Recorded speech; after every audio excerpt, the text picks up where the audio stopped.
सिद्धक्रिया बाबाजी नमः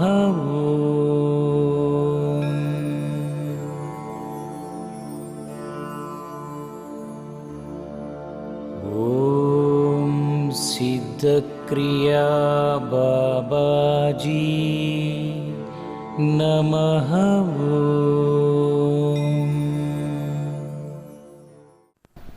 जय जय श्री सीताराम। फिर वो सुबह वाली समस्या हिंदी और तेलुगु वाली शुरू हो गई है।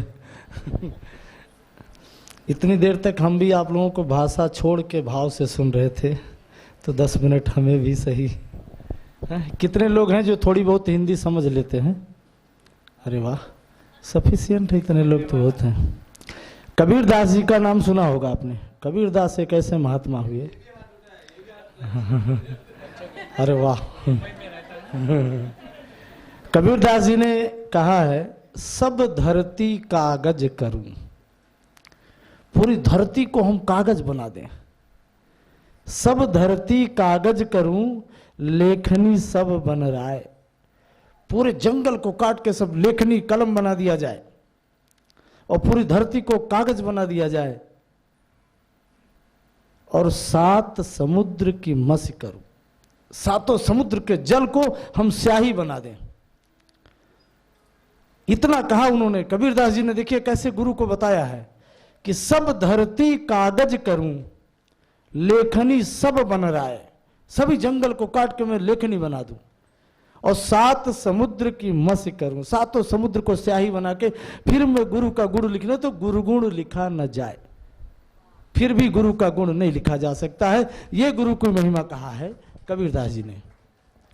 हम गुरु की बारे में जब जान जाएंगे तो फिर मुझे गुरु की आवश्यकता ही कैसी होती है, है? क्या गुरु का इंटरव्यू लेकर हम गुरु करेंगे? गुरु किया जा सकता है। गुरु तो प्रारब्ध से, सौभाग्य से, जन्मों जन्मों की तपस्या से मिलते हैं। और बड़े मजे की बात है, हम लोग लगता है कि बहुत तपस्वी हैं, ऐसा कुछ नहीं है। जब जीव रूप में कोई चेतना आती है तो उसे जीवन में 3 बार गुरु मिलते हैं। सबसे पहला गुरु उस जीव की उसकी माँ होती है। वो उसके भौतिक शरीर की गुरु होती है। समझना इस चीज को बहुत ध्यान से। अब सारे लोग गृहस्थ हैं, बच्चे हैं, सब कुछ है। माँ बच्चे को छू कर बता देगी कि बच्चा भूखा है कि नहीं, कि पेट भरा है, नींद लगी है कि नहीं नींद लगी है। पिताजी के पास बच्चा होता है, बाथरूम कर देता है और पिता लेकर घूमता है, बोलता पता नहीं क्यों रो रहा है, पता नहीं क्यों रो रहा है। लेकिन जैसे माँ बच्चे को छूती, कहती बाथरूम किया हुआ है, तुरंत उसका कपड़ा बदल देती। पिता नहीं जान पाता है। माँ के स्पर्श करते ही पता चल जाता है कि बच्चा भूखा है।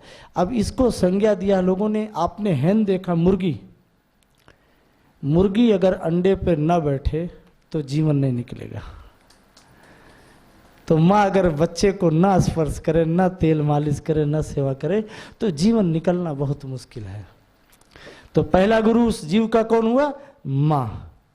दूसरा गुरु मछली भी आपने देखा होगा। मछली पानी में नीचे रहती है, अंडा वो पानी की सतह पे देती है। उसके लार्वा जो होते हैं वो पानी की सतह पे होते हैं और वो दृष्टि से देखती है, उसे छूती नहीं है, उसे सिर्फ देखना है। अगर वो मछली उस अंडे को ना देखे तो जीवन नहीं निकलेगा।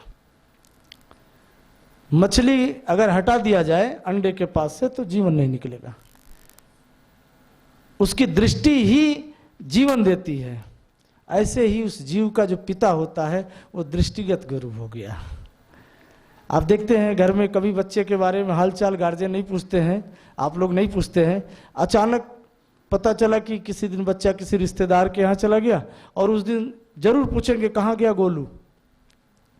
बोले रोज नहीं पूछते थे, आज ये कैसे पूछ लीजिए? क्योंकि दृष्टि नहीं पड़ी। जीवन का जो तीसरा और अंतिम गुरु है वो मन का गुरु है। मन शरीर का गुरु है। आपने कछुआ देखा होगा। कछुआ जमीन के सबसे नीचे रहता है। अंडा जब अपना देता है तो वो रेते में देता है। रेता में अंडा छोड़ के फिर जमीन में नीचे, पानी में नीचे चला जाता है और मन से उसका ध्यान करता है। इस पर शोध किया विज्ञान ने, यहां पर अंडा दिया और उस कछुआ को लेकर के अमेरिका चले गए, फिर भी अंडे से जीवन निकल गया। लेकिन अंडा दिया और कछुआ को मार दिया, जीवन नहीं निकला। ये गुरु आपके जीवन में, यही सदगुरु आपके मन को पार लगाते हैं। तो अब आप, दो गुरु तो माँ बाप मिले ही थे, और बोलो सदगुरुदेव महाराज की, आपको सदगुरु मिल गए जो मन को आपके साध रहे हैं। समय बहुत हो गया, आप लोग भी थक गए हैं। आप सभी लोगों के अंदर विराजमान परमात्मा को मैं प्रणाम करता हूँ। बहुत बहुत धन्यवाद। जय जय श्री सीताराम।